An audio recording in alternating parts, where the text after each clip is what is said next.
ready to learn with us on Bass University Live.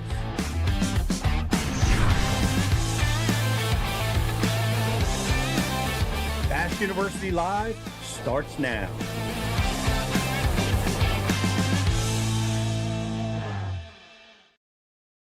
Get ready to learn with us. Riz, good morning, and brings me back to your one of your phrases that I love, which is you win or you learn. Yeah. And I did a little learning this weekend. As did I, Pete. As did I. And I can't take full credit for that phrase. That is a Brandon Polinick phrase, but yeah, win or learn. Yeah. Well, thanks, BP. But we both competed in the BFL and narrowly missed getting rewarded with checks. Had some opportunities lost, and that's competition, man. We were the whole field was dealing with the wind. This spring wind is just pounding away at us. It keeps pounding, and that's the nature of the spring. But man, it was blowing out there on Saturday. You fished Sunday. It was even worse. Yep, even worse Sunday. Yeah, I mean, I had the same experience this weekend, Pete. You know, didn't win, but learned a lot. Learned that relying on the live scope for the last 3 or 4 years, I haven't fished without the magic box on one single time. I was a little bit lost in the morning when I didn't have the box turned on. I thought it would be a lot easier to just fish through my waypoints, understand my zones, and get bites. But in that wind, and not being able to visibly see what I was fishing with my eyes, the tide was pretty high. I was a little lost without the shine box. So I got some work to do there.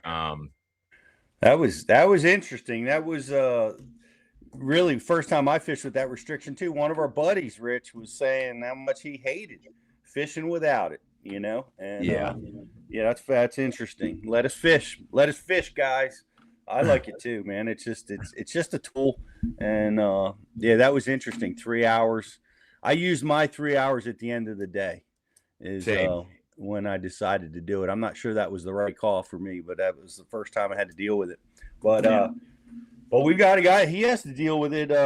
Our guest today is Wesley Strader, and they have 1 out of 3 periods they're allowed to use it, fresh off another solid MLF tournament out at Beaver Lake. And we're going to be talking with Wesley about chatterbaits and spinnerbaits, and it's awesome to see those tools being such a factor. I know they were a factor in our tournaments this weekend.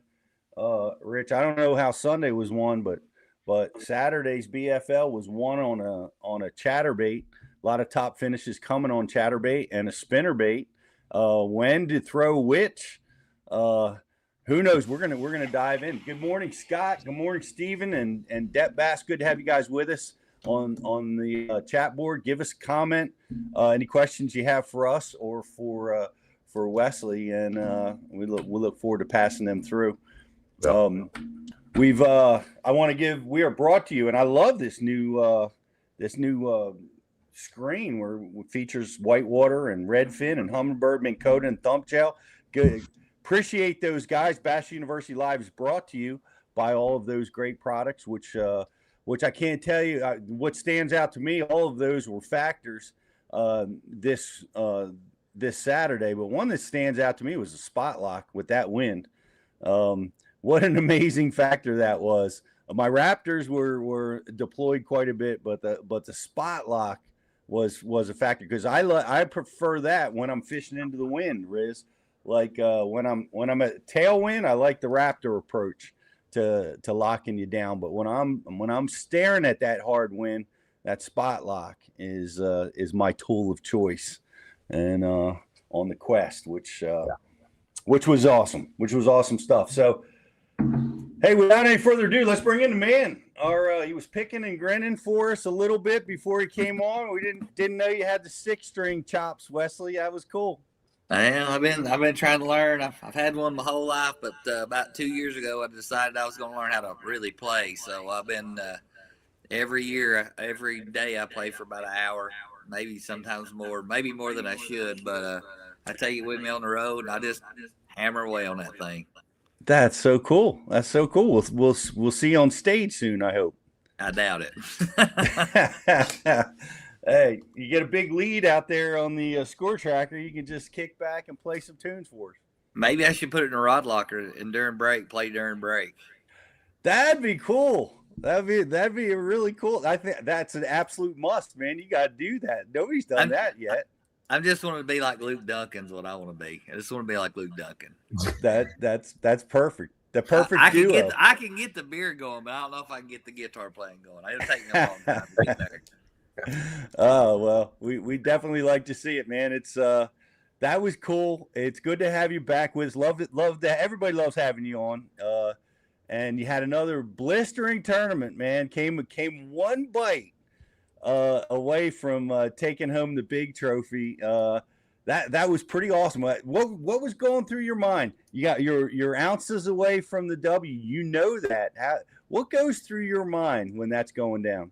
Well, I actually thought when I caught that 5.8 right there with I think 15 minutes to go, and then I caught another scoreboard. I knew I was headed toward the other where I caught the last scoreboard. I was headed to it, and I thought, I'm just going to fish down this bank, put it on high, and go.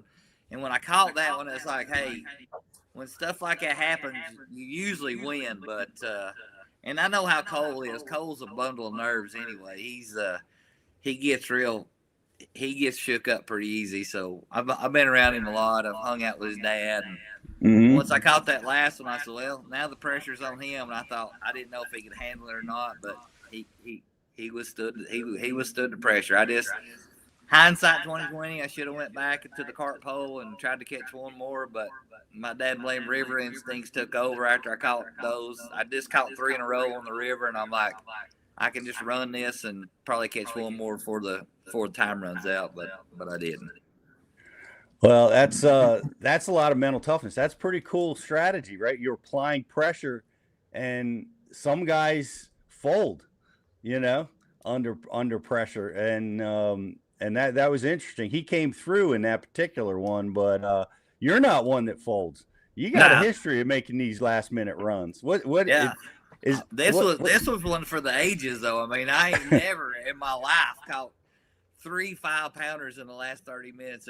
I mean, big fish for 3 days in a row. I don't even know if that's ever even happened in the history of bass fishing. I mean, I was sitting there pondering. I'm like the 5.4 I caught. I was on my way out of the pocket, and I'd caught one there on the buzzbait during practice, and I was on my way out of the pocket. I'm like, I'm not going to cast no more because I got enough to make it in. I said, well, one more cast. I caught a 5.4. And then the third day, same thing. Third day, I'm in. He said, you got 3 minutes. I said, well, I'm going to make one more cast just so I make sure I get in. And I catch a 5.5. So it's just, I don't know. I mean, it was a wild ride. I know that. Everybody, all my friends was like, would you just go ahead and catch some in the first period and quit doing that? I'm like, dude, they wouldn't bite during the first period. Every day they would not bite. It was the craziest thing I've ever seen. Wow.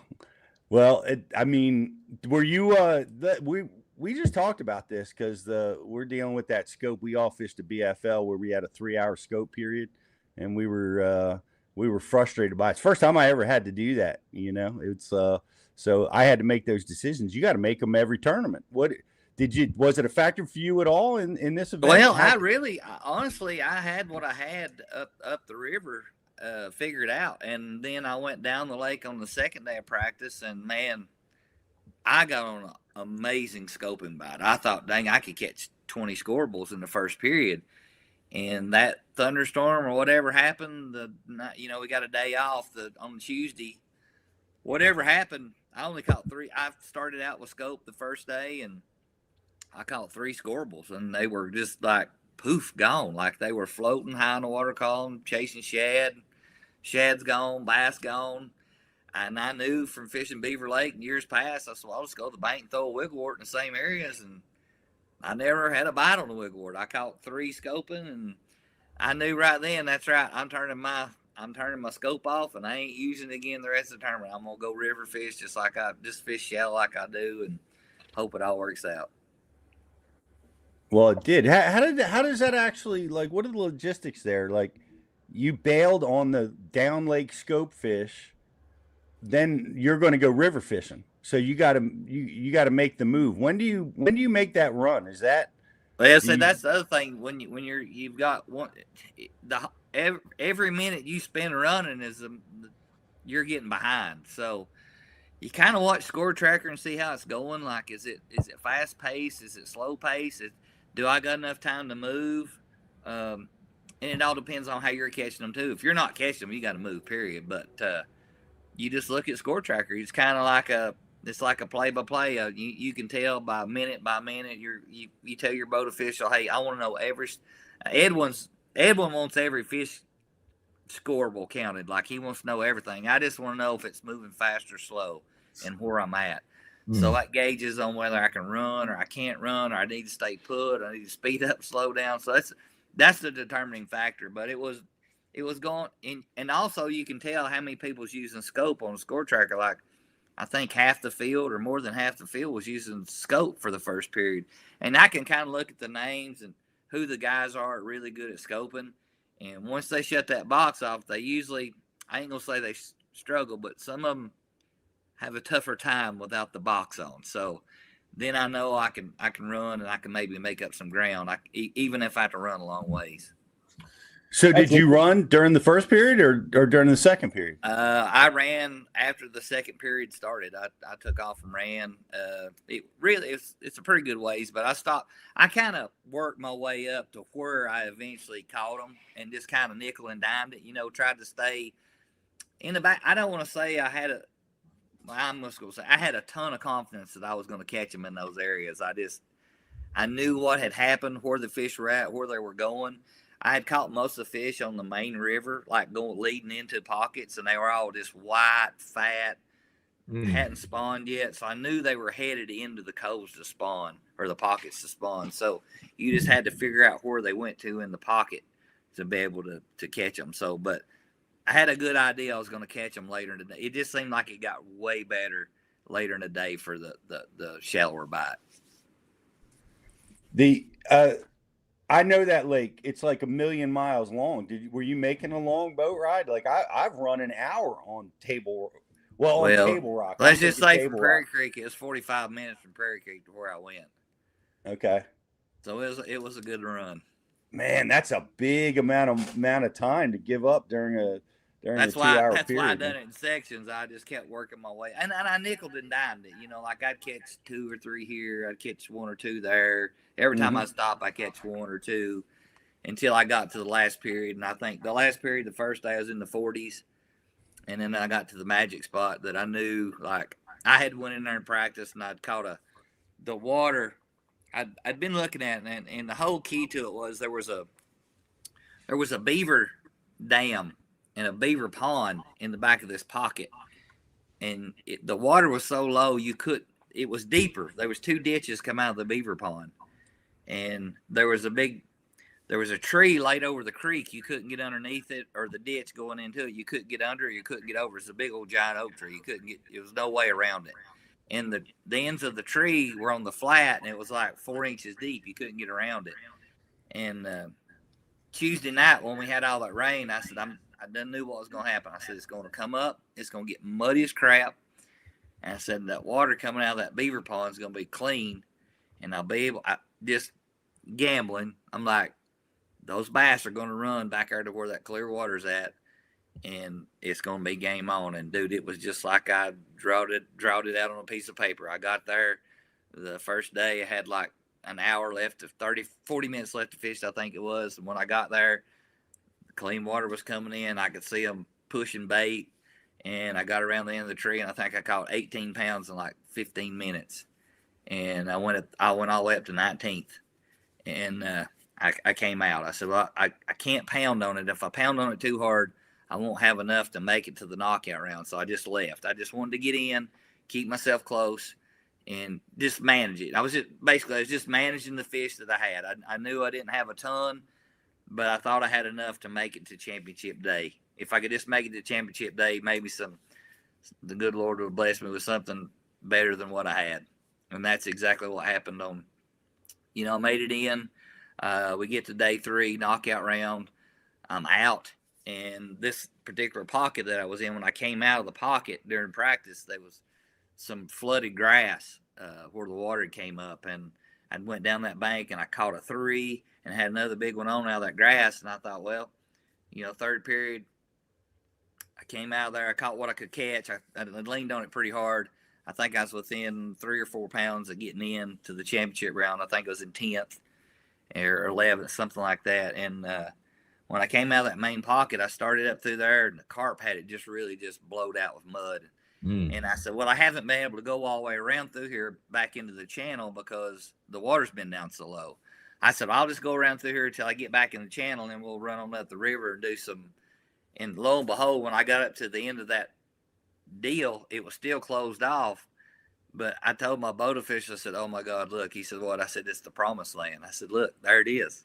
And you could see it was just a big, giant pond with crystal clear water and grass growing in it. And I said, we got to get in there. And, dude, I sat down and ran out. It took about ran a half a mile around an island, back upstream. And I jumped the sandbar. And Yes. And I blowed across the sandbar, and I got in there. And when I got in there, it was like, here it is. Good Lord, this blessed me. I got in there, and I caught 2, and I had like 3 minutes. I was in. He said, you're in by like 6 pounds. Something like that. Then there's 3 minutes to go. So I'm going to make one more cast just to make sure I get in. And I caught a 5.5 on my last cast out there. So I'm like, this might be the winning spot right here. Nobody's been here. Nobody knows about it. There ain't been a soul in here. And I mean, that fish was just fat, full of eggs. All the fish were just, you can tell they were coming to spawn in that pocket. And that's where I made it to the last day and almost pulled it off. You sure did. Man, so close. another second place finish, but man, it was another great finish for you. And we're Rich and I were talking about, well, this is what we want to talk about. We just fished a tournament, man, and the guy won it on the chatterbait. Spinnerbaits are dominant. We're trying to figure out which to throw and when. And you have to educate us now, Wes. It's pretty easy. It's pretty easy. When you're not throwing around cover, you throw a chatterbait. Or if it's a shad spawn going on, and a lot of times the spinnerbait will outproduce a chatterbait on a shad spawn just because the blades are mimicking a whole school of those shad spawning, whereas a chatterbait's just a single bait. And the other simple part about it is if you're throwing around wood, you just really can't get a chatterbait through wood. I fish it around it a lot, but this time of year, early spring, this time of year, shad spawn going on, you're better off with a spinnerbait because you can methodically work a piece of cover with a spinnerbait versus you can't do that with a chatterbait. It gets hung. So it's pretty simple. Once you figure out the blade combinations, if the water's dirty or muddy, you want to go with, a Indiana Colorado or a double Colorado. If it's clear, this is actually I brought it in here. That's the spinnerbait right there that I caught the 5.8 with 15 minutes to go. So I had been throwing an Indiana Colorado or Colorado Indiana because the water was really muddy with a red blade, but the fresh water coming in was cleaning the river up. So I wanted something that had more flash, not as much vibration, more flash, because it becomes more of a visual target than it is a vibration target. So when it's muddy and dirty and muddy, you want something producing a lot of vibration.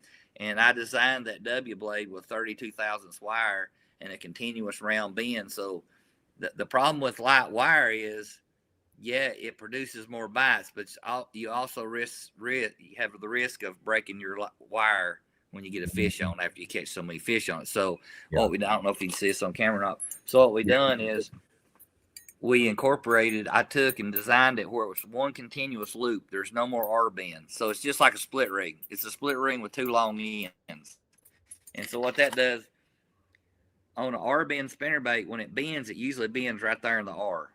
Right. After you bend it, so if you just take a piece of wire and do this over and over again, it's going to break. And especially with lighter wire, you don't got to do that many times, and it's going to break. So what that done, it took the friction, the bending friction out of that R bend. So with the continuous loop, it'll still bend back here at the head or down toward the blades, but it's not a significant bend. So you catch a whole lot more fish on it before it fails. So that's one of the, when you're throwing a light wire spinnerbait, that's one of the risks. Like you can catch so many after years of fishing. I just know after you catch about 5 or 6 on it, you just cut it off and put another one on because Right. it's going to break. But by doing this with that loop, by that continuous wire, you can catch 10, 15, 20, 30. I mean, I've caught up to 50 on it, and I haven't had it to fail yet. So how much variation do you have in your spinner baits on like the wire density and like how rigid the wire is? Like, do you have some spinner baits that are intentionally harder wire, or you're always the level? only time that I use a wire that's really like say 40 thousandths, which is really stiff, is if I go to like say St. Clair, if I go somewhere there's smallmouth and you're burning it, it's really Right. not a vibration thing. It's more of a visual, and Right. they're gonna bend it like Beckham. So you can't use the light wire. About 2 fish and you're done. It'll just destroy it. So that's usually that's rule of thumb. You know, any smallmouth lakes, I'm not using light wire because it's more of a visual thing anyway. They're a sight feeder more than a vibration feeder. So what's the diameter on the wire on the spinner bait? I want to say it's 32 thousandths, so it's really light. Like you catch one, I don't care if it's a pound and a half or two, it bends it pretty good. Like it'll bend it out of shape. You gotta work it, get it back into shape, but it's good. You went with a continuous loop. The other solution that companies have used is they twist up there at the line tie, right? They twist the wires. What made you decide to do it that way? And so the twist, what happens?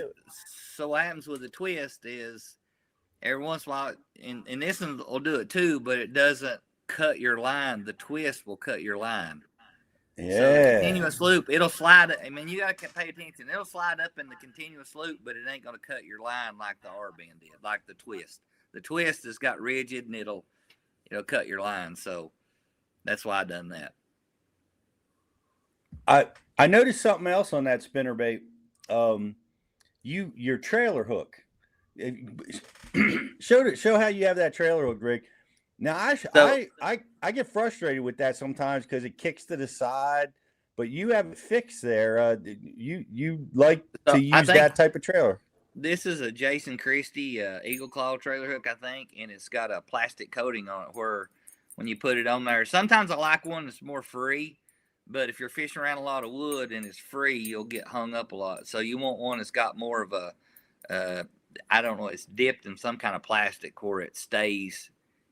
It's its own keeper, you know what I'm saying? But it's once you put the hook through it, it stays in place. Like you can put it there, or you can, but you want to make sure it's in line. So that keeps you from getting hung in cover a lot. That's a big tip there. So if it's swinging freely, like say you just got one of those plastic keepers on there and it's just the hook, the eyelet of the hook, it flops. And anytime you come over a limb or something, it'll flop and hang the limb. So, and I'm going to be honest with you, I don't throw a trailer hook a ton, especially when I'm throwing around like a lot of super thick laydowns, because 9 times out of 10, you're going to get hung up more than you would like. So I would rather get the bait in front of the fish and get the fish on and take my chances versus getting hung in the best piece of cover there is on the lake and not even having a chance at getting the fish to bite. So right. I rarely throw a trailer hook, but for this event, I was like, some of them are not really eating it, and I went with a trailer hook. Talk to me about that trailer. What is that trailer you're using? And guys, I want to know the brand of the spinnerbait. That is that's an Epic W blade spinnerbait, and that is a Zoom split tail trailer. That's the only trailer I throw on a spinnerbait. I've never thrown anything else. It works. It has a lot of flash and legs dance. That's the other thing with the light wire. That light wire makes those tails really dance, and that's what I've always used. And I know Jason Christie uses some kind of swim bait on the back of his, but I've always just used a split tail trailer. Okay, that's the couple questions coming through. You kind of addressed this on after you catch about 5 fish. you just you used to cut your spinnerbait off. Used to, not now. This one, Yeah. you can catch you can catch a lot more fish on this one before it breaks. I haven't broke one yet. After design, I haven't broke one yet. So the question was, when do you decide to cut it off? You haven't got there yet. Well, that's what I'm saying. I haven't got there yet to cut this one. I haven't had one fail yet. I haven't had a failure yet, and I've caught a lot on it, like a lot. Used to with just an R bend, you would after about I'm gonna say about set. It just depends on how hard they bend it. You know, like if they bend it, I mean, you can bend it completely straight almost, and then you got to get your pliers out. And not this one, but the R bend, and you can't do that about 2 or 3 times, and it's done. It's gonna break on you the next time something gets on there. Usually, it's not in your favor. The part with the head that breaks off the hook in the fish's mouth. It's not the blades. You come back with blades. So used to it. My rule of thumb was, just watch the wire, and if it bent out, depending on how hard it bent out, it's about 6 fish or 7 fish, depending on how big they was. If they were smaller fish, I wouldn't worry about it. But you caught 2 or 3 good ones on it. 5 was the most. 6, I cut it off. Make me another one. Yeah. I've been on the losing end of that a few times. That's not a good feeling, is it? And it's always the big ones, right? The little ones survive. Todd is interested in your gear, as we all are. What are you fishing your spinnerbait with? What kind of line are you using? Rod, reel, that kind of stuff. So I usually typically I don't go. It ranges between 16-pound sunline sniper and 20-pound sunline sniper. And the reason I use sniper's more pliable. It casts a lot better. Whereas shooter is more rigid and it's more abrasion resistant. It's a little bit harder to cast. It wants to jump off your spool a little bit more, and you'll backlash a little bit more with it. And dude, I'll be honest with you. This year I've been using tracker reels, CI100. I seen them at a show back in the winter, and I bought one.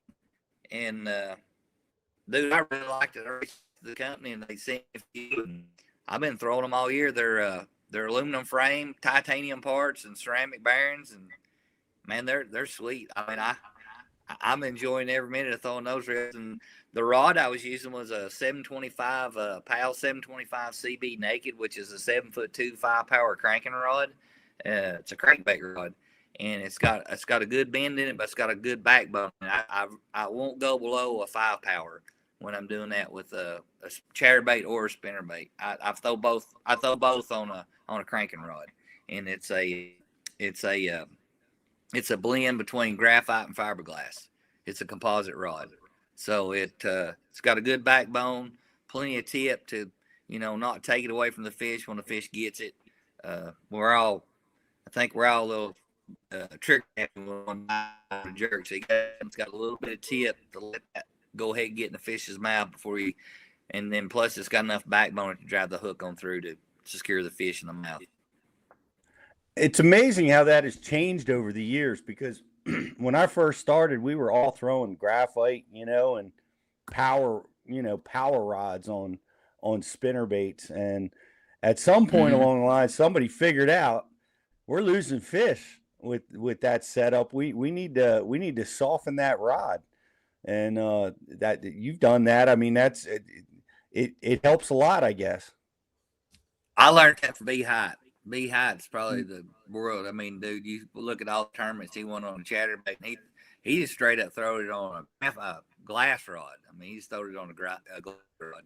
The only problem with a glass rod is it's heavy. It's super heavy. When you get a glass rod that big, it just gets really heavy. So the mix of the two is what I like about it. It's still pretty light, and it still does the same principle as just a straight glass rod. All right, let's talk about the chatterbaits, man. What that was a factor as well. What's your chatterbait? What was the setup for that? Well, I'm gonna give you the chatterbait story first. You want to hear the chatterbait story? Yeah. So So Marty Robinson used to be my co-angler. He used to come fish as a co-angler when I fished the Toyota series. And one year I finished second 2 years in a row at a Toyota at Gunnersville. I lost by Lance one year, and then I lost to Andy Morgan the next year by 2 or 3 pounds. But Marty comes down the second year and he goes, "Hey, I brought you something." I said, "What is it?" He goes, "Man, they're killing them at home on this." This has been 2003. He throws me a chatterbait, and it's a chrome head with a firecracker skirt with this no junky split tail trailer. And I threw it in cast. And I said, "That's the biggest piece of garbage I ever seen in my life." And I cut it off and threw it on the floor. I said, "You can't get fish on that thing." Boy, was I wrong. I mean, I had to eat those words about 5 or 6 years later after Andy Montgomery and Thrift come home. But man, it's became one of my favorite baits to throw because it's so versatile. You can skip it. You can fish it in grass. It just comes through grass like nobody's business. It's really a good grass fishing bait. But my setup is simple. It's a 755 CB PAL endurance with a TI Trica TI 100 with anywhere same thing 16 to 20 pound sniper sunline. It just varies. If I'm somewhere and I'm just in open water and not a whole lot of structure, like stuff to get caught on or broken off on, I'll throw 16. And I'm a big dude. I throw a 3/8 probably more than anybody there is in the country. I've never been a half ounce guy, and I've only started throwing half ounce chatterbaits probably in the last 2 or 3 years. In the spring, it's colder and you want it to get down a little deeper, you got to go with a half. And but I throw a 3/8 probably 95% of the time. That my buddies call me the slow crawl. Said, "You just slow crawling that thing out there, slow crawling it down there." So, but 95% of the time, my chatterbait trailer is a Z-Crawl Junior. I mean, it's a versatile trailer. I mean, you put it on there. It's got the drawing ability with the kicker legs. You can turn it sideways if you want to. You can turn it horizontal. You can turn it every way you want to. But it's just a staple of my tackle box. I probably went through 6 packs of Pearl White Zoom Z-Crawl trailers in this tournament. So speaking of that, I got to call Eddie and order some more. Do you trim your skirt at all on your chatterbait? Because that's a pretty small trailer. I don't. I never have. I just kind of I don't know. Everybody's asking, "Why don't you trim your skirt? Your trailer's way up." It's the way I've always done it. Yeah, I had no problems with it. So yeah, I don't trim a chatterbait skirt either. But then again, I throw a Zacho on it, which it's a longer profile bait, and it's interesting that you mentioned. So what happens with the Zacho, which Zoom makes a shimmer shad, it's similar. Yeah. So what happens with the chatterbait is if you put a Zacho or a shimmer shad on it, it's got this real erratic darting motion. Yeah. It doesn't have any resistance to hold it like a parachute in place. That's why I say it. Right. So a Z-Crawl holds it back and doesn't let it do all that crazy stuff. So the more of a trailer that you throw that has no appendages on it is a straight line, whether it be something straight like it's got erratic action. Every once in a while I'll do that, but dude, I caught so many on that Z-Crawl Junior. It's hard to quit to make it throw something else. I mean, that's a great trailer. I mean, I've caught fish on it too, but 95% that's what I got on mine. So why do you want it to stay on the more true line? Because I know a lot of guys they want it to hunt, they want it to get loose, they want it to do crazy stuff, and hell, I'll even at times, I'll rig a trailer like a Zacho on there. I'll rig it intentionally crooked on the hook because it'll make it kick even more when you hit it. But I'd like to know why you like the trueness of it. Dude, I can't explain it. I've just caught so many on it that I'm just comfortable, and it's all about it's in your head too. You know what I mean? If you believe in it and you catch them on it, that's just a confidence thing. It's a confidence thing, and it'll hunt a little bit, but it don't hunt like it does with a Zacho. Right. What are you throwing a jackhammer or and Yeah, what are your just color choices? it's hard to beat it. It's just hard to beat a jackhammer. Well, at Beaver, I threw a chartreuse and white with a pearl white trailer, and I threw a green pumpkin with a tilapia trailer, and then that little Clearwater pond I found last day, I switched it up a little bit. I put on a California 420 crawl, which is green pumpkin and like a watermelon. It was a little bit of a more translucent. It wasn't as a darker profile. You know, it lighted up a little bit. I don't know if it made a difference or not. I looked in the box and thought, that would probably be better in here in this clear water, and it worked. So, but Okay. I got my box has black and blue, Clearwater shad, chartreuse and white, golden shiner, 420 crawl, smallmouth magic. And fire crawl. That's about all I have in my box, and it works everywhere I go, no matter where you go. Yeah. Oh, I know Justin, who's producing the show here. He's all about the lighter and the slow moving deal, and it's interesting to hear you talk about that too with the 3/8 ounce. Yeah. And that trailer. Man, that trailer for us, like you're trying to separate yourself out where we fish. We fish out on the flats, and there's 100 boats within view of you, Wesley. So this is intriguing to hear that. It's interesting. You can put you're using 3/8 is slow. You're putting a bulky or a trailer with tails on that's going to slow it down even more. You can really crawl it through the tops of the grass with that. That's why I like it. Yeah. I may or may have caught some on the flats on that. I'm not saying one way or the other. There's no real secret there. I mean, yeah. Have you been on the Upper Chesapeake, West?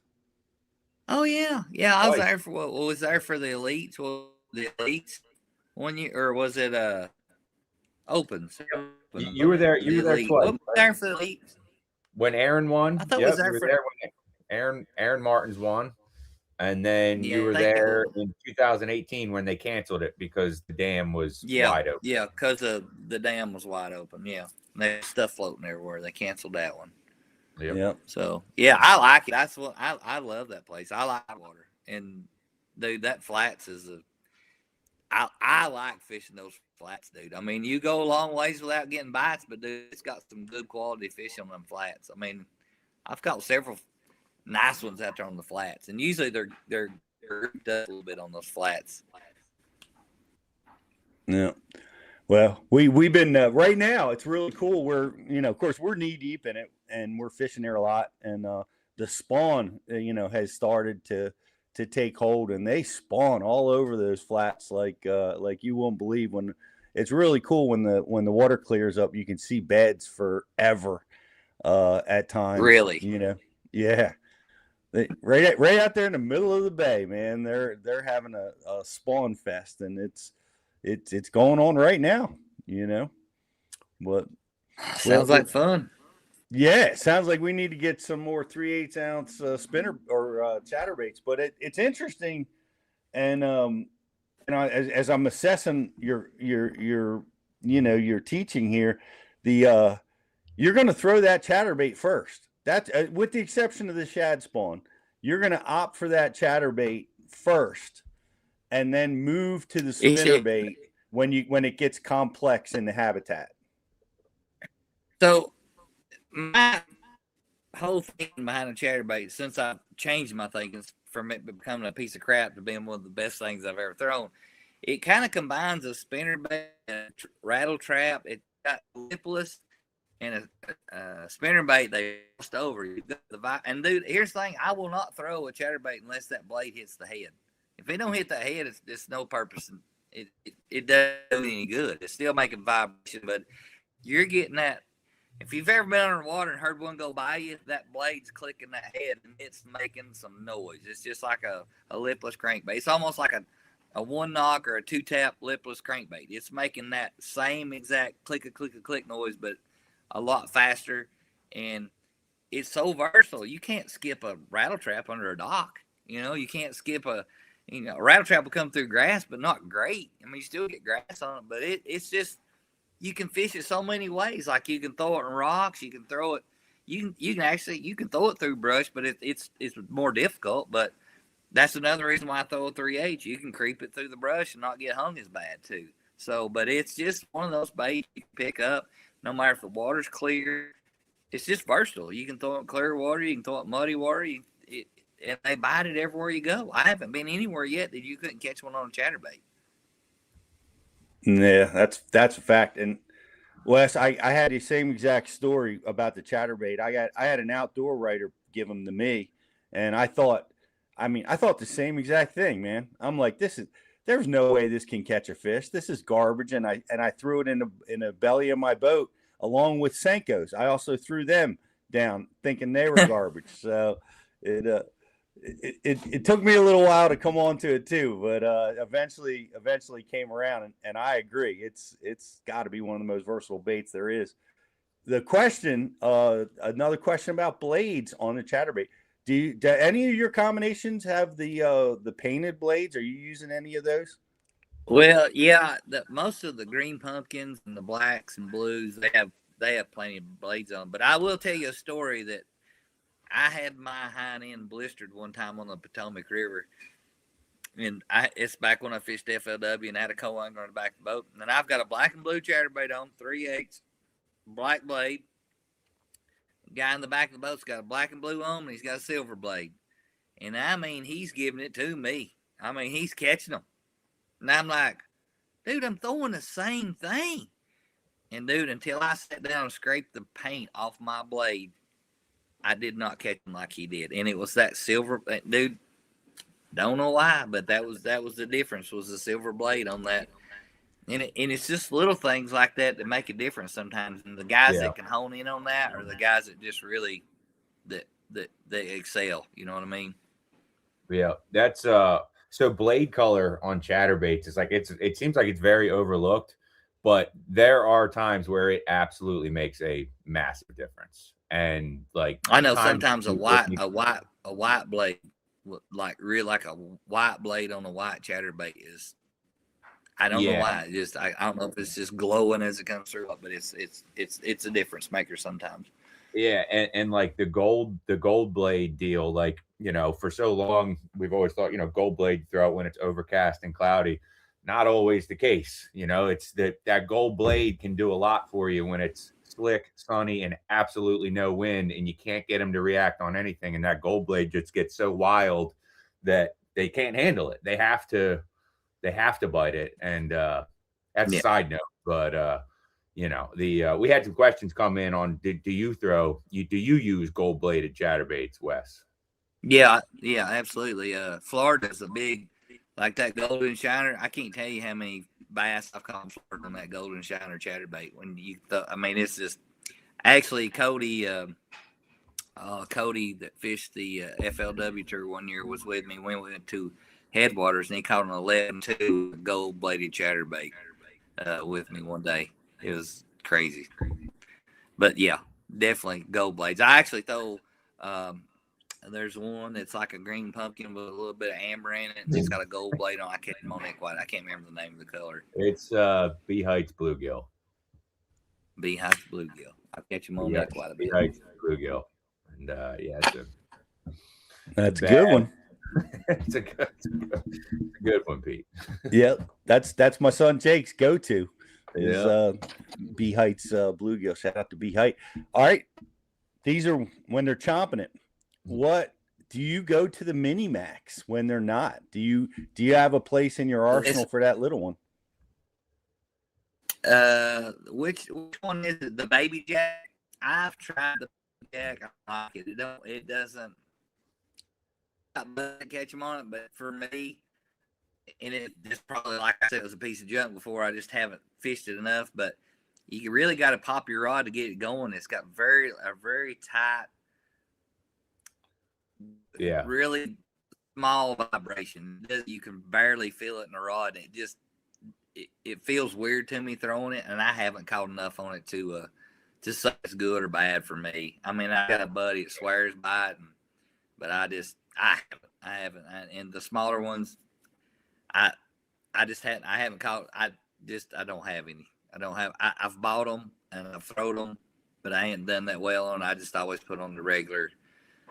I mean, it's hard to beat a jackhammer. Sorry. Yeah. It is.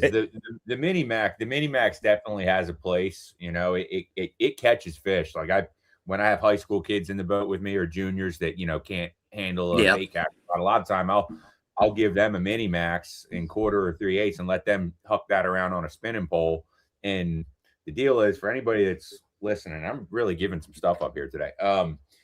If you're having problems with a mini max or even those smaller bladed chatterbaits, you're not feeling the vibration, go to 20 or 30 pound straight braid, and the difference is pretty clear.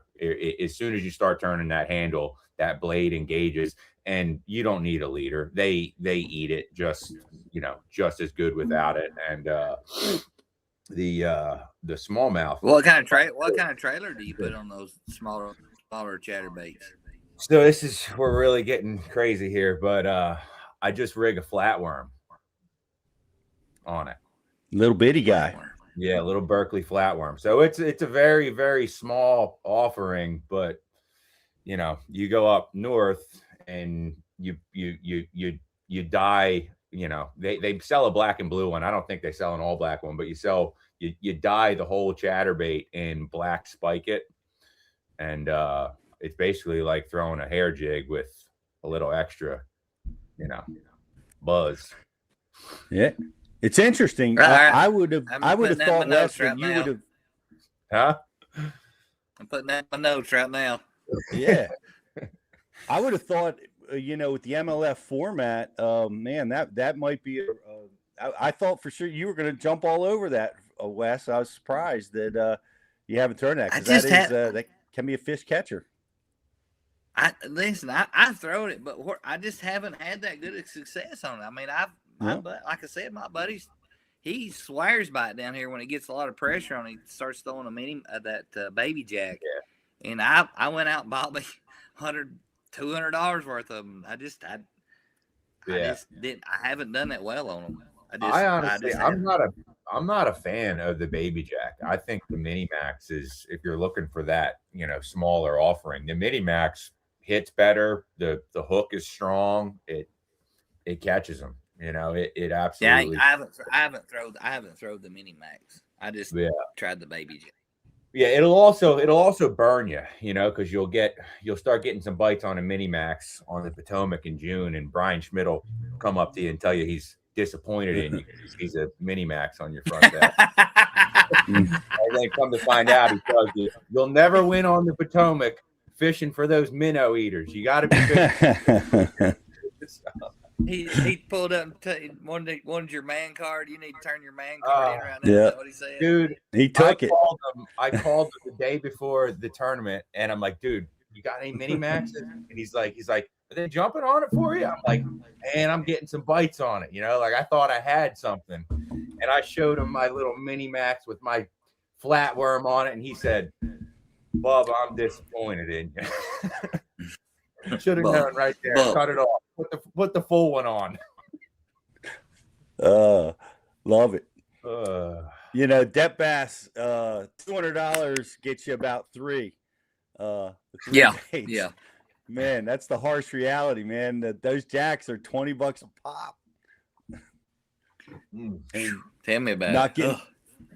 Not getting any cheaper. That tungsten is out of control, man. Like I was buying jigs for like $15 a piece for tungsten jigs. I'm shopping. I just spent $800 out of control, Wes. I just spent $800 on jackhammers the other day before the event.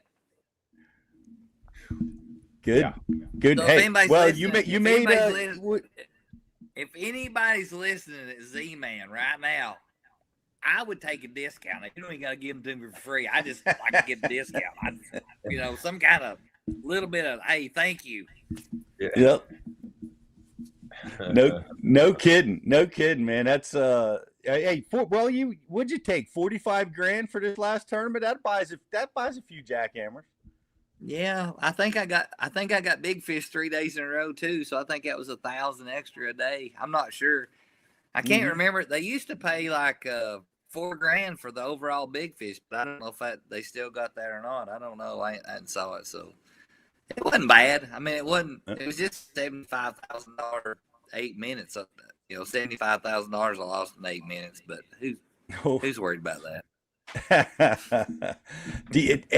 ATL Outdoors is talking about the Evo, which is I've had some high schoolers get in the boat and throw that, and it's like $10 for that bait. And I'll tell you another one that I shouldn't say this, but I just found it the other day. It's called Hags, Hags. Mm. Just go look it up. You'll see what I'm talking about. Okay. They make a bladed jig? Just go. I'm not going to say no more about it. You just go look it up. Hags. All right. We're writing it down.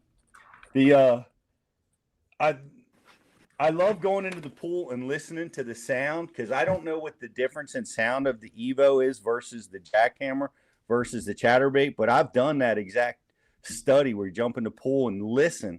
And some of those Japanese, well, one brand that from Japan is silent, right? It's just a thump. Like you said, you want to hear that clack, but some of them are erratic, but I guess, that depends on the trailer. Like you're saying, some of them are real erratic sounding. Some of them are more rhythmic, but man, they all have a different sound. Have you had any luck out of the silent stalker? Like I've tied it on and thrown it a little bit, but it's harder. Like a half ounce, it wants to ride. It for some reason it wants to ride up in the water. It don't want to stay down. Like you got to wind it super slow. Which one? Has had any success with it? The one with the plastic blade, the jackhammer, is called a silent stalker. I think it's called silent something. Yeah, no, I haven't done that well on it either.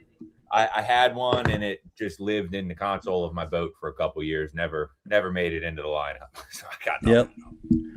I mean, I know guys are using it, and I want to. Stephen Browning talks about it at Bass U, and you want to go and listen to his seminar, because he dives into. He's found a home for all the different types of blades and sounds, and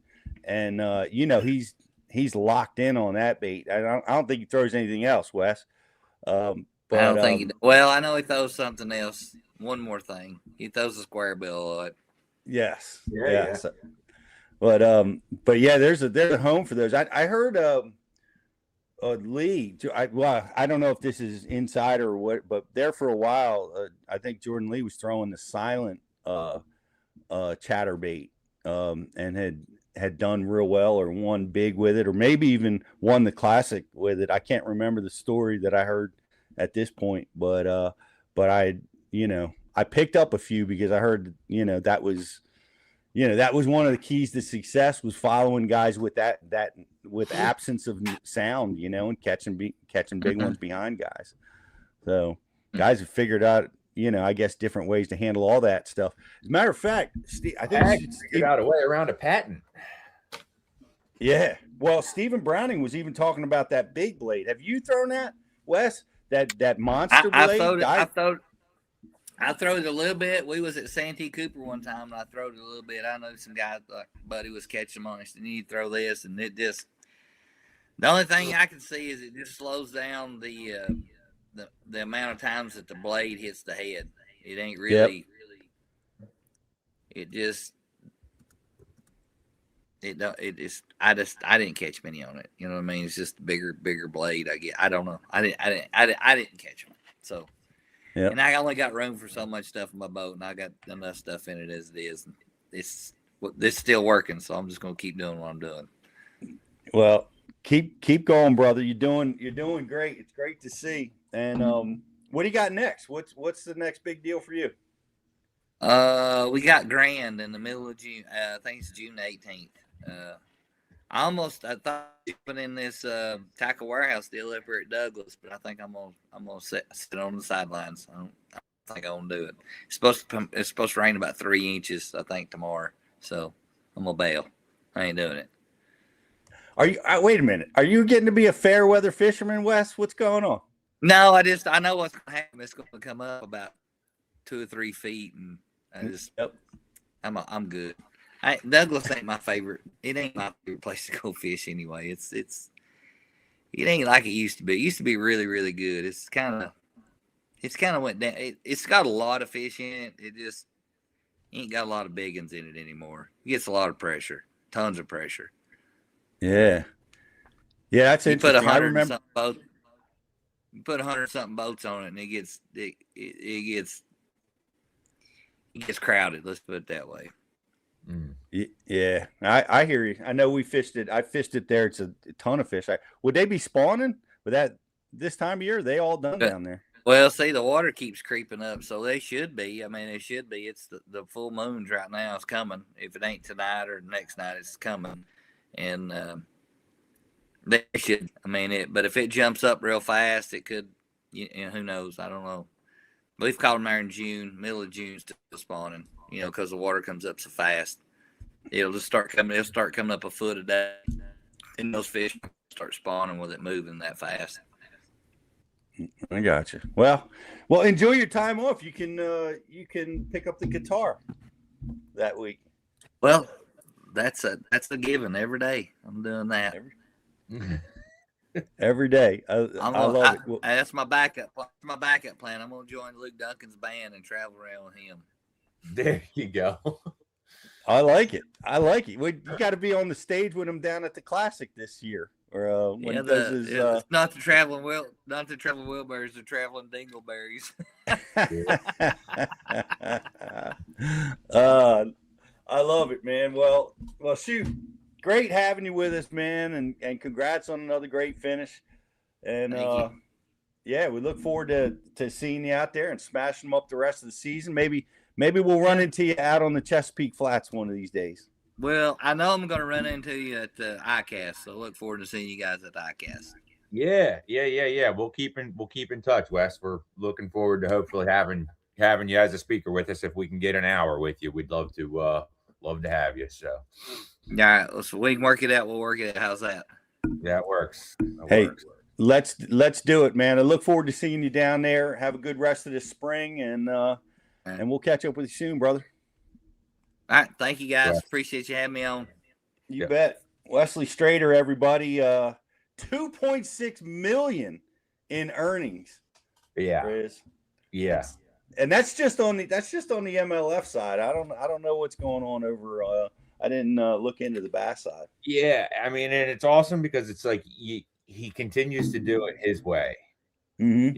And like one of the things I've picked up on from talking to Wes now a couple of times is like he will lay out a game plan for something that he's anticipating happening, and it happens. Like he did that for the Red Crest when he came in second there. He predicted how that tournament was going to go and how it was going to go and how he was going to catch him, and then he went and did exactly that. In this tournament, he read things off of the conditions, predicted that this was likely going to happen. He goes out and executes, and it's like he's looking into a crystal ball, and he's got the confidence to make those decisions and go and do it and execute and, catch fish his way, throwing a chatterbait, throwing a spinnerbait, doing regular old power fishing. And digging into the backwaters, which is what he loves to do. And yep. I know I remember filming that with him when we were down on Chickamauga. I want to invite you guys to go check out the bucket list with Wesley. I know we always talk about that when he's on because it was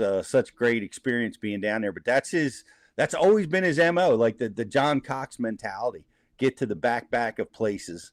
And we heard him here at Beaver doing the same thing, like that water's going to come up. I'm going to be able to get over that tree or around that tree and over that sandbar.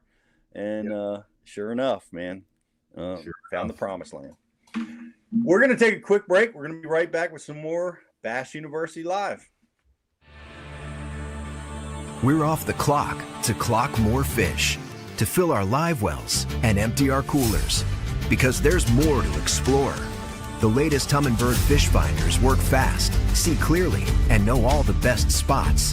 They fish even smarter paired with the Minn Kota and break down the water like never before. If you like your plans loose and lines tight, then it's time to explore. Only with Humminbird.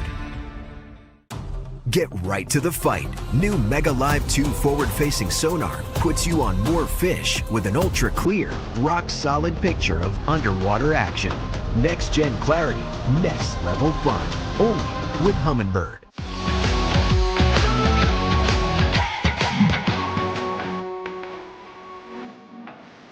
That is the critical thing, because you've got to be comfortable jerking that jerkbait around your body. You're always going to be working with your rod tip down, maybe a little bit to the side. You're going to lose traction on that fish. He's going to flop off because he's got this big heavy weight flopping out of his mouth. And to a bass, that signals in their brain that is an easy meat. They want to feed up, but they don't want to lose that object. That fish was shallow, he was parallel to where I'm standing.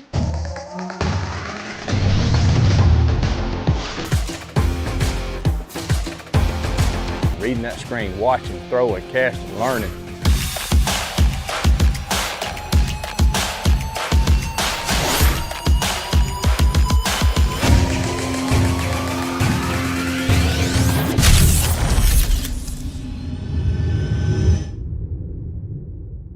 At Whitewater Fishing Gear, we build gear for the days that test your commitment. The ones launching before daylight, staying out when the wind picks up, and fishing through conditions most guys avoid. Engineered for protection, mobility, and all-day comfort. Built to perform when conditions turn rough, so you stay focused on the pursuit no matter how the elements shift. Whitewater Fishing Gear, built to brave the wave. When the sun's up and the bite's on, clarity is everything. That's why serious anglers trust Redfin. Built for the water, designed for performance. Lightweight frames, crystal clear optics, and rugged durability that stands up to long days on the water. Thanks to Zeiss Repel technology, water, oil, and even sunscreen just slides right off the lenses.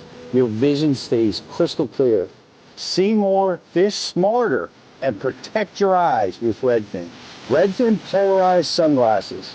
Comfort, clarity, contrast. Mother Nature may be tough. I'm tougher. I'll take you where chaos is the cost of entry and where the fish are worth the fight. Because the bigger the question marks, the better the quest. The Quest was a big player in our heavy wind tournaments this weekend. So shout out to the folks at Minn Kota building an amazing product. Yeah, we sure did have a big tournament down there, or a big weekend of tournament fishing. Of course, you're always active down there on the Chesapeake, Rich. But Jake got to fish his first co-angler division in the BFL. So that was an interesting experience.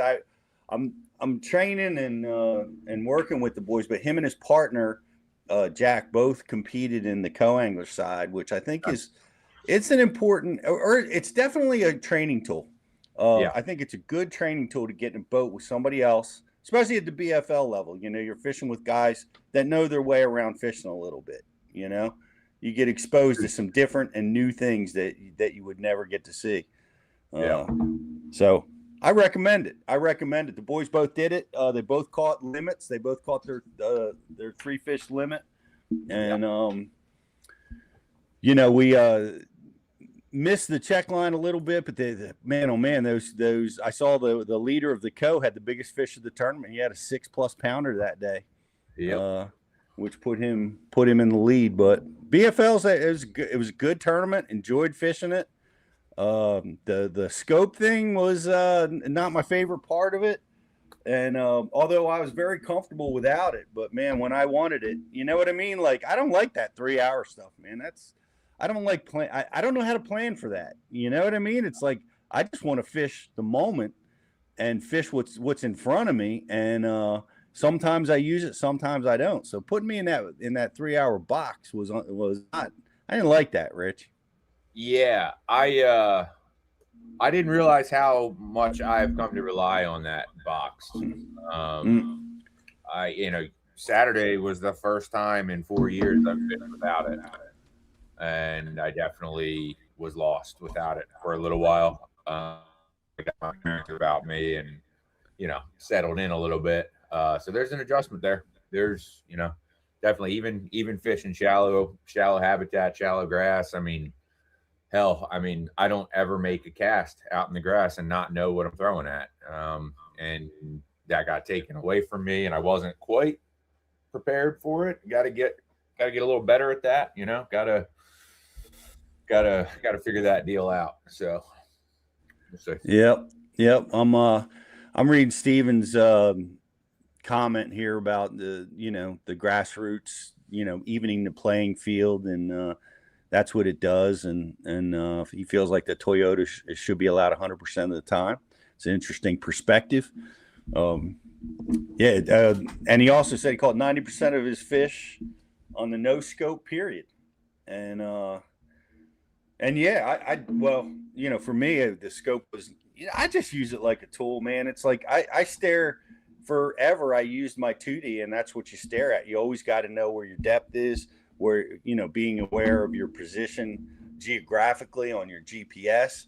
Yeah. And with the scope, it just dials in on that habitat, the grass, the rocks, the break lines, whatever you're fishing. Such a great tool. Yeah. But interesting tournament, and we talked about Stephen Browning. I want to, we're talking about chatterbait fishing, and I love that. I love his seminar that he did for us, fishing the chatterbait. But we've got a lot of other guys that, if you want to advance your knowledge, I want to invite you to go search that on Bass University, and you can really learn a lot about how to advance your bladed jig fishing. And amongst anything else you want to learn, Rich, we had some great releases, and we've got another one coming up this week. What's on our agenda? This week's release is Hunter Shryock, Practice Like a Pro. Very good seminar. And it goes through everything nuts and bolts, from the strategy that a professional angler uses to break down a massive body of water over 3 days and be able to compete with 100 of the other best anglers in the world. So it's a strategy-based seminar. It's a really good one. It's the kind that I like. I like the ones that get in between your ears and challenge you to think strategy and all those. So definitely check that out. And then the following week is John Cruz Foolproof Flipping Techniques. So if you're a flipper, you're a guy that likes to catch them on short string, big rod, that's going to be a seminar for you. They're all good, but those are the next two coming up: Hunter Shryock and John Cruz. Excellent. I just did a quick search on our site and for Chatterbaits, and what an amazing lineup. Lee Livesey, Brian Thrift, Jordan Lee, and of course the man B Height come up as some of the top seminars at Bass University, and these are the guys that you want to listen to. So that's all there at your fingertips at Bass U. What's next with you, Rich? What's your next tournament situation going on? Are you doing the whole BFLs? Are you guys going to run that trail? What's going on? No. I don't think so. So anytime people on the show, when you see me looking up like this, it's because I got a giant calendar on my wall, so I'm not just like gazing into outer space. I'm actually looking at it. So I'm a little mad at the Chesapeake right now. And we don't have anything to fish on. We don't have anything to fish on the bay this weekend. There's no tournaments. However, there is a BFL on the Potomac.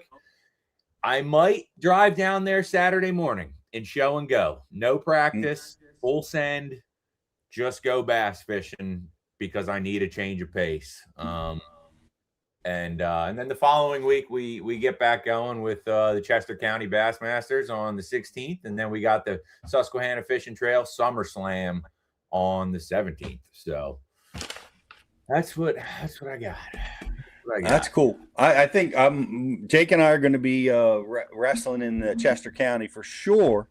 Yeah, and we're trying to figure out whether we can do the Susquehanna tournament too, because they're back to back Saturday and Sunday. The great tournament, guys, by the way. Both are fantastic. Chester County is the premier team tournament trail in our region, and and then of course the Susquehanna fishing tackle. What a cool deal. I've always loved this tournament. It's the SummerSlam. You buy you buy a Shimano or Jackal or Power Pro, $250 worth of any of that stuff. And I think Jackal, I don't know if I mentioned that, the $250 of that stuff, and get you entry into one of the biggest tournaments that's going to be on the bay this year. And dude, how can we not give a shout out to Joe Thompson for winning the BFL? Congratulations to Joe with coming in with almost 18 and a half pounds with the big dub. Man, Joe's been around a long time. He's always a force to be reckoned with, and he came out in a tough tournament. 18 pounds to win that tournament, by the way, is low weight for the Upper Bay.